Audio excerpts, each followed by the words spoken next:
it's Rich Tehrani. Thanks for watching. We are here at the IT Expo TECHSUPERSHOw 2025 in sunny Fort Lauderdale, Florida. Bernard Breton is with us. He is the CEO of Adaptiv Networks, and one of the co-located events at this TECHSUPERSHOw is MSP Expo. His company is an important part of that event. Bernard, welcome back to the show. How are you?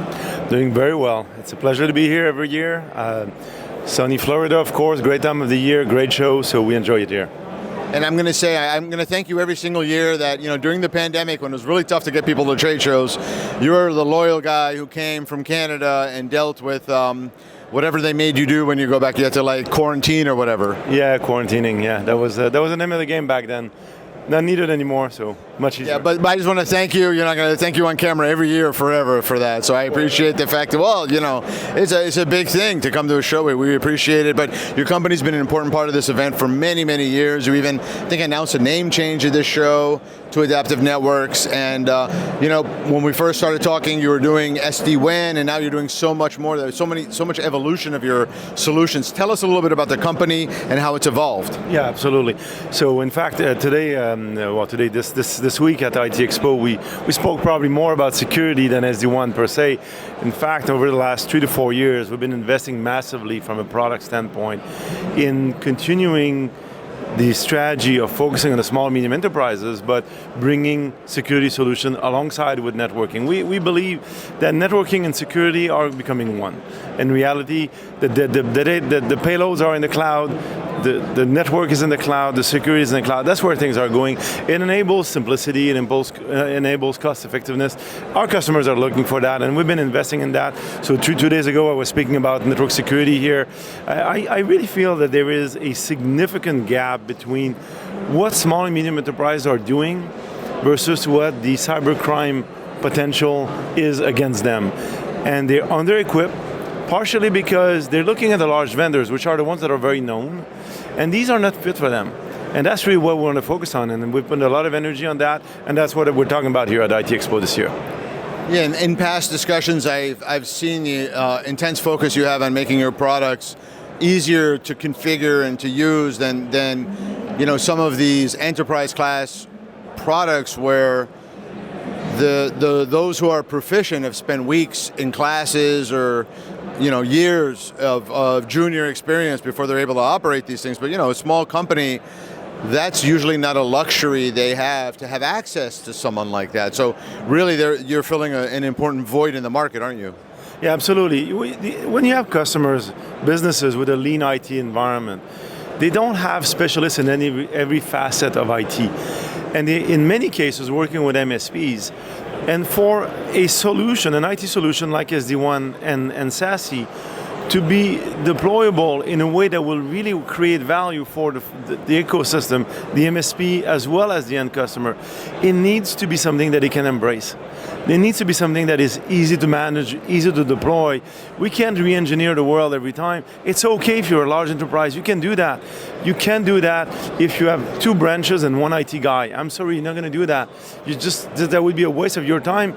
And you know what, the problem is that even if you could do that, you had the brightest IT guy that there is, the reality, what happens if he leaves?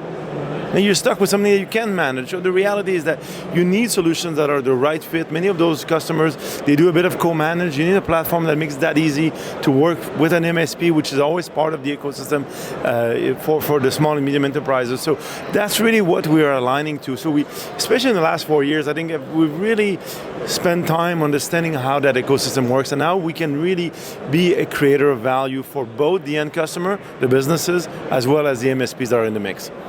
Fantastic, really, really fantastic. In the market, are you seeing any trends in the cybersecurity space or security space that we should know about? Yeah, there's a lot of very interesting trends. I think one of them is the impact of generative AI. I think people are not really grasping the potential it has in terms of cybercrime. You have 98% of the threats right now have some form of social engineering component to them. But they are costly to do. So the sophisticated ones tend to be targeting the larger enterprises. Generative AI makes it possible to target smaller businesses. So you will see an increase in the amount of personalization of the attacks, as well as the volume of attack, because the cost per attack is going to go down. I always use the term, is the juice worth the squeeze in terms of the attacks? Well, the reality is that the squeeze is becoming easier. So be careful, because you might be, as a business, you might be the juice. So you have to be very careful. You need to train your staff. You need to have the right solution. And I see so many businesses out there that are not changing the way their network is exposed to the world. I mean, so many businesses are using public IPs, fully routable IPs onto their LAN. I mean, that's so dangerous. That means that any of your devices is exposed to the outside world. That is just too dangerous. This is an open door policy for hackers. So I think there's a lot of potential out there, and we need to work with our own partners to be able to address that need for our end customers, and also build strategic partnership like this year. We just announced that in December, I believe, strategic partnership with Coro. Coro are specialists of cybersecurity for data at rest, right? So EDR, MDR. That's not something we do. We're network people. We stop the crime when the bits are traveling to the network. But what if they land somewhere? Because nobody has 100% kill rate on any form of threat. So you really want to have a layered strategy. You want to have networking strategy, you want to have EDR or endpoint strategies, and you want to have training strategies as well. So that's all part of a full, comprehensive, holistic strategy. That's why we formed that relationship with Coro last year. That's great. Is there anything else we should know? Well, there's still a couple of hours. Come visit us at booth 249, and we'll be here next year as well. So, and we're there on the website. So we would be more than happy to engage in conversation with potential channel partners. We're talking about MSPs, VARs, aggregators, and telcos as well. Nearly half of our revenue is from telcos. Thanks for being here. My pleasure. Oh, actually, one last thing before we go. Just remind us of the website, because there's no E. That's correct. www.adaptiv-networks.com. Thanks again. My pleasure.